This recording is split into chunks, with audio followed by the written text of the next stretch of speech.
আচ্ছা বলেন তো, এখানে সবাই জ্ঞানী গুণী, গোটা দুনিয়ার কোন বিজ্ঞানীরা আজ পর্যন্ত বলছে ভূমিকম্প হওয়ার কারণ কি?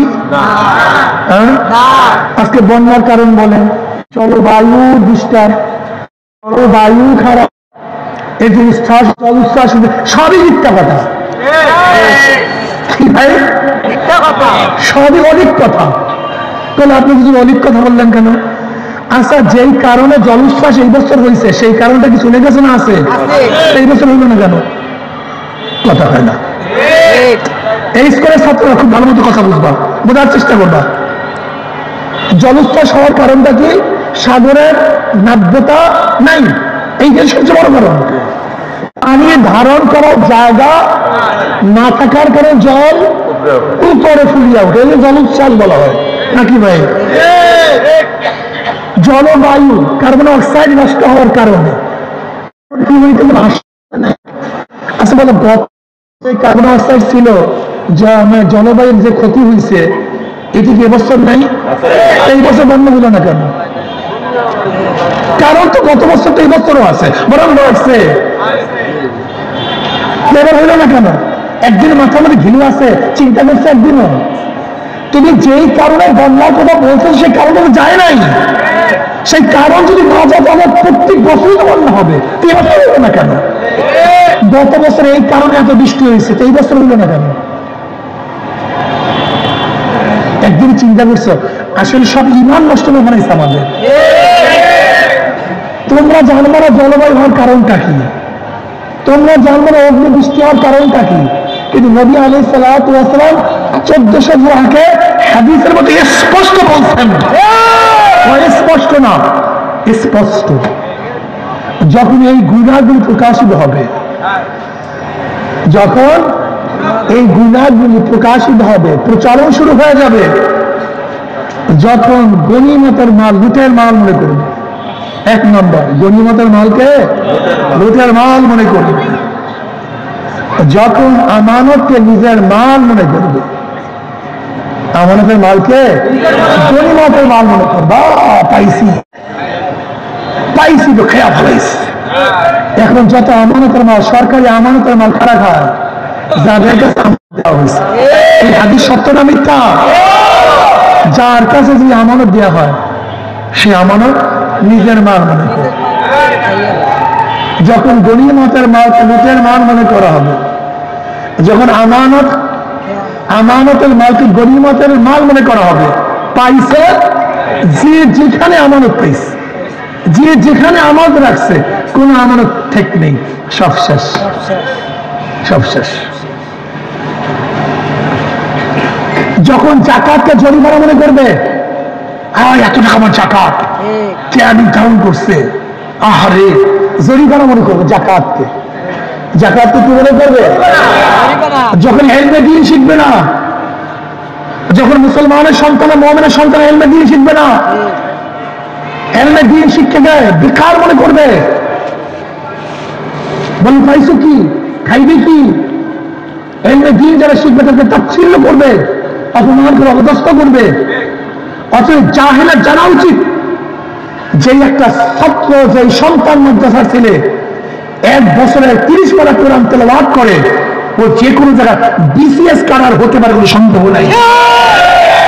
কিন্তু সবকিছু বাদ দিয়ে ওই দিন শেখে, এলমে দিন শিখে আল্লাহকে পাওয়ার জন্য, এই মানুষকে দাওয়াত দেওয়ার জন্য।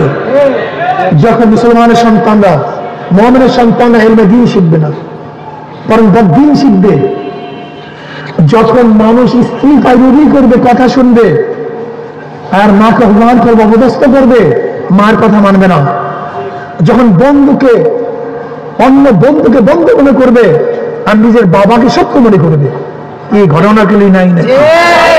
হাদিসের সাথে মেলে কি বলেন? যখন বাবাকে বাবা মনে করবে না, শত্রু দুশ্মন মনে করবে, স্ত্রীকে প্রাধান্য দিবে কিন্তু মাকে প্রাধান্য দিবে না। নাই হাদিস, এই ঘটনা নাই? যখন মসজিদের মধ্যে দুনিয়াবি স্বর্গ শুরু হয়ে যাবে,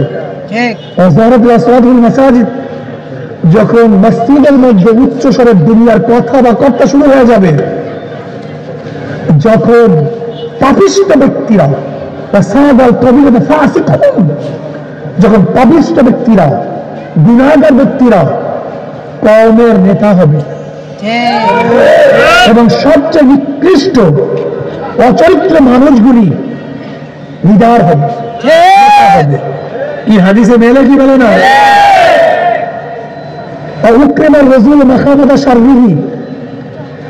মানুষ মানুষকে শ্রদ্ধা সম্মান করবে তার ক্ষতির ভয়ে। যদি সালাম না দেই, নেতা আমাকে থাপ্পড় লাগাই দেবে। সালাম না দিলে আমাকে কেসে ঢুকাই দেবে। সালাম না দিবে আমার দোকান আর দিবে না, আমাকে অপমান করবে, অপদস্থ করবে। ওই ব্যক্তির জন্য শ্রদ্ধা সম্মান করবে না, বরং তার ক্ষতির ভয়ে শ্রদ্ধা সম্মান করবে, ইজ্জত করবে। কিসের ভয়ে? এই আজকে আমাদের যারা যারা যেখানে শ্রদ্ধা সম্মান করি, সব ক্ষতির ভয়ে। তার সম্মানের জন্য আমরা কেউ সম্মান করি না। আমাকে থাপ্পড় দিবে, আমাকে মারবে, আমাকে জেলে ঢুকাই দেবে। এই অধিকাংশ অফিসারদেরকে মানুষ সম্মান করে এই ভয়ে।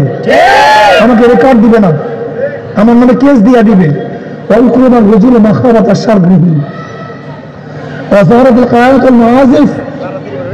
যখন গান বাজনা, নর্তকীদের ড্যান্স গান সয়লাভ হয়ে যাবে, এখন দেখেন না সবাই হাতে হাতে, কথা হয় না। এই হাদিস আগে বোঝা খুবই কঠিন ছিল, কিন্তু টেলিভিশন আবিষ্কার হওয়ার পরে, মোবাইল আবিষ্কার হওয়ার পরে হাদিসের বাস্তব রূপ যখন বাদ্যযন্ত্র, নর্তকীরা ড্যান্স গান সয়লাভ হয়ে যাবে, প্রসারিত হবে, যখন মদ পান আন হয়ে যাবে, নেশা। এখন দেখবে দোকানের নিচে হাত দিলেই নেশা, ফ্যান্সিডিল, ইয়াবা, মরফিন, গাঁজা, প্যাথিডিন, এরপরে মদ, কত হাবি যদি নেশার কোনো শেষ নেই। অশুভকে খুমুর যখন এই জমানার মানুষগুলি আগেকার জমানার সাহাবাদেরকে, তাবিঈনদেরকে, উলামায়ে মুতাকাদ্দিমিনদেরকে আল্লাহ ওয়ালাদেরকে গালি দিবে, ওনারা বোঝে নাই, ওনারা বোঝে না, এরা দুনিয়া বুঝেই না। যখন এই বর্তমান উম্মতেরা আগেকার জমানার উম্মতের গালি দিবে, অপেক্ষায় থাকো আগুন বাতাসের। দেখেন না দাবানল মাঝে মাঝে ছুটে বন জঙ্গল পুড়িয়া সরকার হয়ে যায়, রিহান হামরা ভূমিকম্পের অপেক্ষায় ভূমিকম্প হবে, জমিন ধসিয়া যাবে, বিল্ডিং ধসিয়া যাবে, আর মাঝখান মানুষের চেহারা পরিবর্তন হয়ে যাবে। শিলাবৃষ্টি কয়েকদিন আগে দেখছেন আমেরিকায়, 1 মনোজন শিলাবৃষ্টি।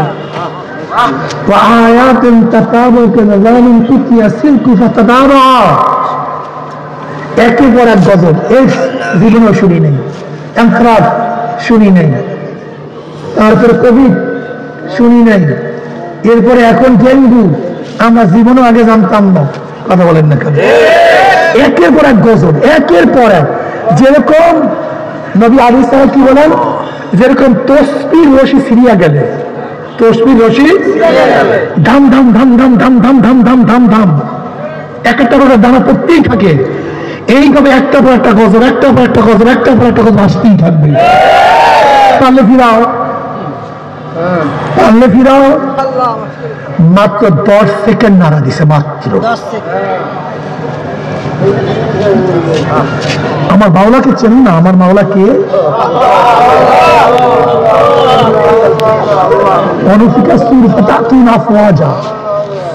যখন সিংহা ফুঁক দেবে, সব কিছু ধ্বংস হয়ে যাবে,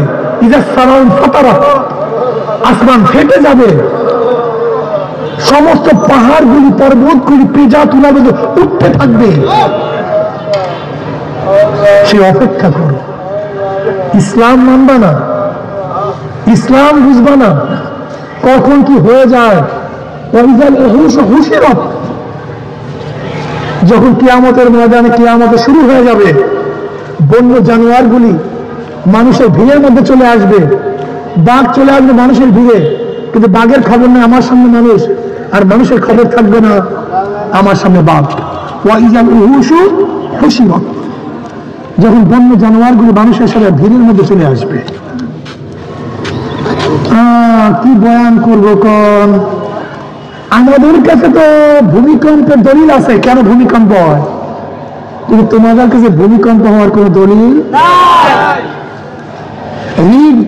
আগুনের বাতাস কেন হয় আমরা জানি, শিলাবৃষ্টি কেন হয় আমরা জানি, এই অতি খরা কেন হয় আমরা জানি, অতি বৃষ্টি কেন হয় আমরা জানি। এত গজবের পর গজব, গজবের পর গজব, আযাবের পর আযাব, সবই গুনার কারণে। আমি ভূমিকম্প আশ্চর্য হইনি, এটা তো স্বাভাবিক হতে পারে, কিন্তু আমি আশ্চর্য হয়েছে এইটা নিয়ে গবেষণা কে কে করছে, কত মানুষ ফিরছে, কত মানুষ সতর্ক হয়েছে। আমি দেখি না কেউ সতর্ক হয়েছে, আমি দেখি না। নবী রাসূলগণ দুনিয়াতে কম্পিউটার আবিষ্কার করার জন্য আসেন, এই মানুষ শুধু অমানুষদেরকে মানুষ বানাবার জন্য আসছে। আচ্ছা বলেন তো উমারের মধ্যে কি পার্থক্য হয়েছে, কি পরিবর্তন হয়েছে? সেই পরিবর্তন বলেন তো কি? জোরে বলে। কলবের বয়ান শোনেন বর্তমানে? নেই, কলবের কোনো বয়ান, কলবের কোনো আলোচনা নেই, কলবের আলোচনাই নেই। কলব অথচ সবচেয়ে দামি কলব। দেখেন বেলাল হাবশির মতো গোলাম, নিজেও গোলাম, বাবার গোলাম, দাদার গোলাম, তাহলে কুচ্ছিত, 1 টাকার মালিক না, 1 টাকার মালিক না, 1 টাকার মালিক না। কিন্তু এই বেলাল হাবশি যার দুনিয়ার কোনো মর্যাদা নাই, দাম নাই, মেরাজের রজনী জনাব মুহাম্মদ রাসূলুল্লাহ সাল্লাল্লাহু আলাইহি ওয়াসাল্লাম পায়ের আওয়াজ পান, জিব্রাইলকে বললেন ভাই জিব্রাইল কার পায়ের আওয়াজ? বলে বেলাল হাবশির পায়ের আওয়াজ।